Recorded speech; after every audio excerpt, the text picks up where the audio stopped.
Hello বন্ধুরা, তোমরা সবাই কেমন আছো? আশা করছি খুব ভালো আছো, আমিও ভালো আছি। তো আমি বর্ষা, আমার চ্যানেলে তোমাদেরকে স্বাগত।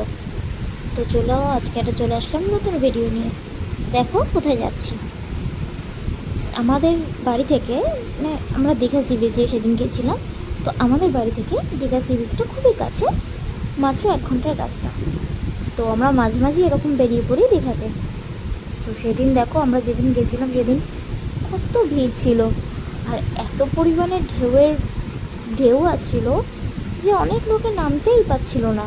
মানে আমার যে বাড়ির লোক গেছিলো তারাও সবাই স্নানই করতো সেদিন, কারণ যেহেতু তারা সবাই এসেছে আমার বাড়িতে, তো সচরাচর তো যাওয়া হয় না। আমরা নয় ফাঁক পেলেই চলে যাই বাইক নিয়ে, কিন্তু তারা তো যেতে পারতো না, তো তাই তারা গেছিলো সেদিন। তো এত ভিড়ের জন্য যে লোকেরা উঠে চলে আসছিলো, কিছু কিছু স্নান করতে পারছিল না। তো ওই যে আমার ফ্যামিলিরা সব দাঁড়িয়ে আছে ওখানে যে স্নান করবে বলে, বাট কেউই নামতে পারছিল না। তো কী করব সেটাই ভেবে পাচ্ছিলাম না, তাই আবার চলে যাচ্ছিলাম পাশেই একটা জায়গায় যেখানে ফাঁকা, সবাই স্নান টান করে। তো ওই যে আমার বর আমার সাথে পাশে কী কথা বলতে বলতে যাচ্ছিল, আমি যার জন্য হাসছিলাম। এই সবাই মিলে আবার চলে যাচ্ছি ওই জায়গাটাতেই গিয়ে। তো ওখানে ওরা সবাই স্নান করবে। তো চলো দেখো জায়গাটা কত ফাঁকা, এই যে সেই জায়গাটা। বাট প্রচুর হাওয়া, প্রচুর, মানে এত হাওয়া, চুল টুল আটকে রাখতে পারছিলাম না। এই যে আমার ছেলেকে দেখো, আমার ছেলে সমুদ্রে গেলে এত মজা পায়, এত মজা পায়। অবশ্য সমুদ্র কার না ভালো লাগে বলতে পারো? সমুদ্র এমনই একটা জিনিস যেটা সবারই খুব ভালো লাগে। এদিকে আমাকে দেখো, চুলও সামলাতে পারছি না, ড্রেসও সামলাতে পারছি না নিজের, আর এদিকে জল চলে আসছে বারবার। তো কোনটা ছেড়ে কোনটা সামলাবো, আবার এদিকে ছেলেকেও সামলাতে হচ্ছে। ঠিক আছে, ছেলে অবশ্য একা ছিল না, আমার ছিল। দিয়ে তারপর বেরিয়ে পড়েছিলাম দীঘার জগন্নাথ মন্দির দেখতে।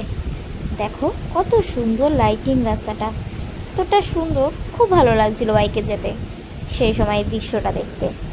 এই যে তারপর লাইন, অবশেষে অতক্ষণ ধরে লাইন দিয়ে চলে এসেছি আমরা দীঘার জগন্নাথ মন্দিরে। এই যে আস্তে আস্তে যাচ্ছিলাম, একটা আমার ননদের ছেলে সামনে, তো আমি ভিডিও করতে করতে যাচ্ছিলাম। আমার এই ফ্যামিলির সবাই মন্দিরের ভিতরে গেছিলো, আমি যেতে পারিনি, তাই আমি বাইরে থেকেই ভিডিও শ্যুট করছিলাম, ভিডিও তুলছিলাম, ফটো নিচ্ছিলাম। যে লাস্টে অনেকক্ষণ পরে লাইন দিয়ে দেখে ঠেকে বেরোনোর সময় এই যে আমি বাইরে থেকে বাইকে করে যেতে যেতে বাইরের দিক দিয়ে ভিডিওটা তুলছিলাম। কি সুন্দর না, পুরো সেম টু সেম পুরীর মতন মন্দির করেছে, খুব সুন্দর। আমি ভিতরে না গেলেও আমি ফটো দেখেছি বা কিছু। যাই হোক, অন্য এক সময় যাব ভিতরে, তখন তোমাদেরকে পুরোটা দেখাবো, বুঝলে বন্ধুরা? তো এই যে যাচ্ছি দেখতে দেখতে। তো চলো, আমার এই ভিডিওটা তোমাদের কেমন লাগলো অবশ্যই জানিও, সাথে লাইক কমেন্ট শেয়ার করো।